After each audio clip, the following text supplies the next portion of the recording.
love.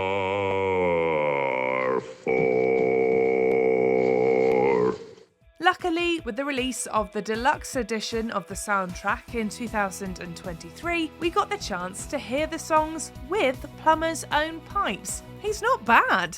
For here you are, standing there, loving me. Number 6, West Side Story, Natalie Wood. You're the only thing I'll see forever, in my eyes, in my words, and in everything I do. You may not have ever heard the name Marni Nixon before today, and yet you're about to hear it again on this list. Just like Nixon was used to make Audrey Hepburn's singing sound great, so too was she chosen to improve the melodic sounds coming out of Natalie Wood's mouth in West Side Story. I feel stunning, and then prancing, prancing, like running, feel like dancing running for and dancing for joy, joy, for I'm loved by a pretty, wonderful boy. Wood's contract provided for her being given a chance to sing the songs herself, but it didn't take long for the music supervisors on the film to make the decision to go with Nixon. Although Wood's singing did make the final cut on the reprise of Somewhere.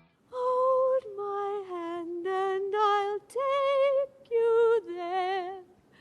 Somehow, someday.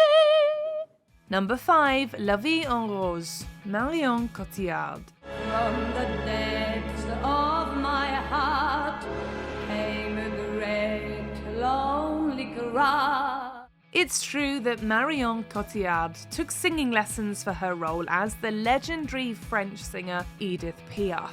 But it's also true that she didn't sing in the movie, and she knew that was going to be the case when she was taking the lessons. However, she took them anyway in order to be sure she could properly move her lips and tongue and mouth to make it uber believable that she was the one singing, and it worked. But I needed to learn her technique, and I wanted to learn how to position my tongue, how to position myself, the breathing and everything. Her performance, including the lip-syncing scenes, all came together perfectly and earned Cotillard the first ever Best Actress Oscar given for a French language performance. Non, je ne regrette rien, ni le bien qu'on m'a fait. Number 4, Whitney Houston, I Wanna Dance With Somebody, Naomi Ackie. Yet I watched it growing. Oh, I know you're listening, God. If you saw the 2022 biopic Whitney Houston, I Wanna Dance With Somebody, and was amazed at how similar actress Naomi Akkie's singing voice was to that of Whitney Houston, well, here's why. The voice doing most of the singing was Whitney Houston. Ackie has a great voice and a vocal range similar to Whitney, but her actual singing was only used sporadically throughout the film to fill those little moments. Close the door behind you, leave your key. I'd rather be alone than unhappy. As she explained to People, that's why the beginning singing in the gospel choirs was me, and then you hear this change so that we know it's Whitney. In 2015, for the Lifetime movie Whitney, lead actress Yaya DaCosta also didn't sing the songs, but instead of Houston, R&B singer Deborah Cox provided the vocals.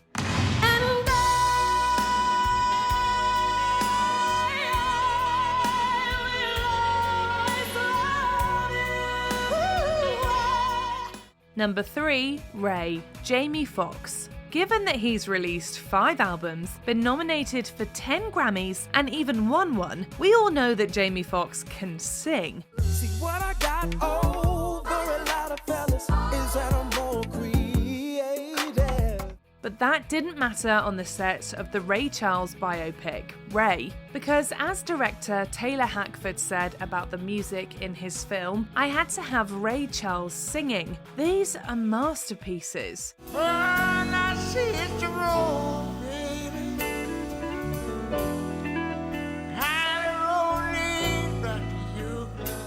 And what Hackford wanted, he got, which meant Fox's well-deserved Academy Award-winning performance involved lip-syncing to Ray Charles recordings. However, while the singing was Charles, the piano playing, that was all Fox. Don't forget to pray, 'cause there'll be hard times.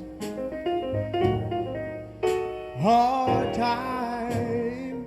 Number 2, Bohemian Rhapsody, Rami Malek. I've got to go, gotta leave you all behind and face the truth.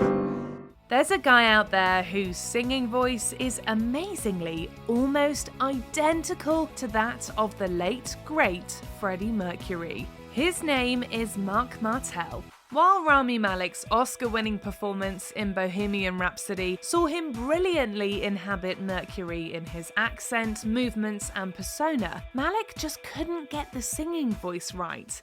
Are you ready? Hey, are you ready for this? Are you hanging on the edge of your seat? Out of the doorway, the bullets rip to the sound of the beat, yeah. But Canadian Christian rock singer Martel sounds eerily like Mercury. So when you see Malek singing in the movie, it's mostly one of two voices you're hearing, neither of which is usually Malek. The filmmakers used both Queen recordings and Martel versions throughout the film, with a little Malek in there occasionally.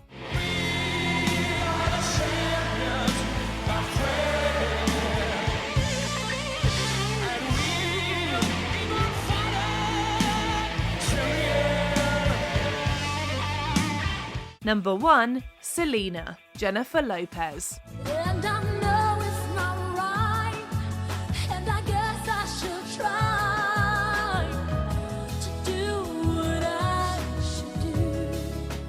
You'd think that one of the reasons one would cast Jennifer Lopez in a musical biopic would be to have her sing. However, while that sounds like an obvious statement today, we have to remember that Selena came out in 1997. And back in 1997, Lopez wasn't known for her vocal talents. I'm not a singer, I haven't performed as a singer, so I'm a dancer. I'd be singing and the mic be over here, I'd be like, yeah, oh, the mic, because it's not really my voice. In fact, her first album, On the Six, wasn't released until 1999, and it was partly her experience making Selena that inspired her to dive into music in a way she hadn't before. If you really want me, babe, if you had my love and I gave you all my trust, would you for me? All that being said, Lopez is lip-syncing to Selena's voice in the movie. Which of these non-singing performances surprised you the most? Let us know in the comments.